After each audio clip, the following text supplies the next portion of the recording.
Itu sebabnya dalam Quran Allah perintahkan wattabi' sabila man anaba ilayya, ya. Wattabi' sabila man anaba ilayya. Ikutilah jalan orang yang senantiasa kembali padaku. Berarti senantiasa bertaubat, berpaling dari yang lain kepada Allah, ya. Jadi putar balik. Ketika dia sadar bahwa dia sudah, ya, keluar dari jalan yang lurus, berarti setiap kali, ya. Dan ini bisa terjadi pada orang umum, pada orang khas, dan orang khasul khas, yang khusus, ya. Cuma bedanya orang umum ini taubatnya adalah dari ucapan atau perbuatan yang melanggar perintah Allah, ya. Jadi, taubatnya orang umum. Tapi ada satu golongan terlalu umum, taubatnya hanya ketika tertangkap,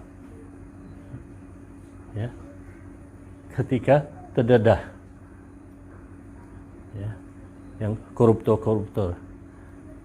Ketika tertangkap baru dia bertaubat, ya, mulai pakai, kalau perempuan pakai hijab, mulai solat malam, mulai berzikir ketika tertangkap. Tapi kalau kasus sudah, ya, mulai mulus, hilang hijabnya, hilang salat malamnya, hilang semua. Ini sebenarnya bukan taubat, hanya menutupi kesalahannya. Dan dia mulai bersedekah dengan uang korupsi, dengan uang haram, ya, yang dia dapatkan dengan cara, ya, menipu. Allah tidak akan terima, dalam hadis, ya, semuanya tidak akan diterima Allah karena dengan harta yang haram. Walaupun dia berbuat baik dengan harta itu, walaupun dia naik haji, walaupun dia ke umrah, walaupun dia sedekahkan ke instansi-instansi yang, ya, seperti madrasah, rumah sakit, ya, semuanya tidak akan diterima Allah, ya. Jadi walaupun dia menyatakan bahwa dia sudah kapok, ya, tapi sebenarnya tidak, cuma di saat itu saja karena tertangkap. Malah ada yang mengatakan, ya, tidak ada salahnya kalau saya tidak tertangkap. Berarti dia akan kembali melakukan itu, ya, ketika dia sudah bebas dari, ya, hukuman. Ini bukan taubat umum, kurang dari umum, ya. Taubat umum itu sudah menyesali, ya, perbuatan itu, ya, menipu dengan ucapan atau tulisan juga. Ya, banyak orang suka menipu dengan tulisan, membuat laporan tapi menipu, ya. Tapi Allah tahu, dan juga sebenarnya setiap diri itu tahu, ya, karena merasa kurang enak, tapi karena dia memperturuti hawa nafsunya, jadi mencari alasan sehingga akhirnya dia tidak merasa kurang enak. Nah, itu bahaya. Kalau sudah enak-enak dengan maksiat, ya, sudah senang dengan kesalahannya, dosa-dosanya, itu sulit dia bertaubat karena sudah rasa senang dengan itu. Itu bahaya sekali. Jadi sesuai dengan hadis Nabi tentang titik, 2 titik dalam kalbu itu, ya. Setiap orang ada 2 titik, titik cahaya dan titik kegelapan, ya.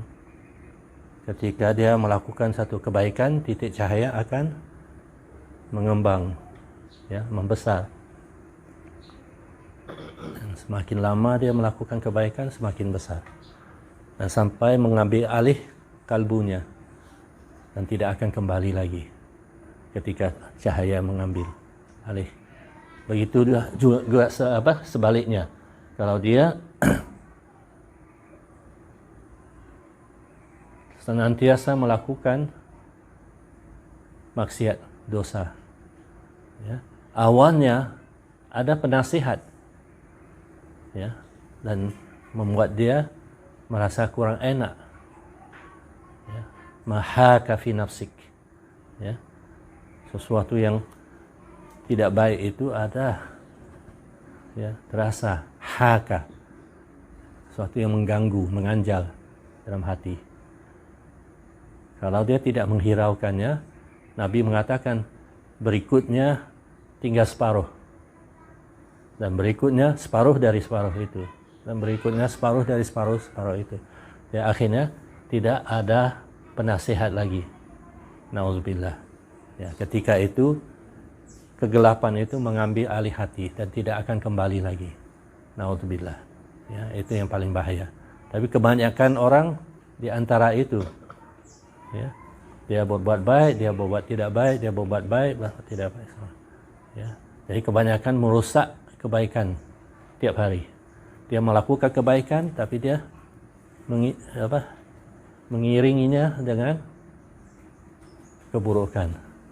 Dia bersedekah, tapi diiringi dengan ucapan yang menyakitkan, ataupun ucapan yang merendahkan orang itu, ataupun dengan selfie.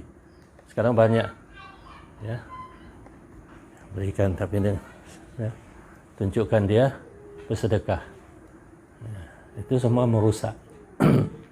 Karena ingin dipuji orang, ingin dilihat orang, ingin, ya, selain Allah menghargainya, sehingga dia tidak peduli Allah yang maha melihat, Allah yang akan menilai, ya, setiap tindakannya.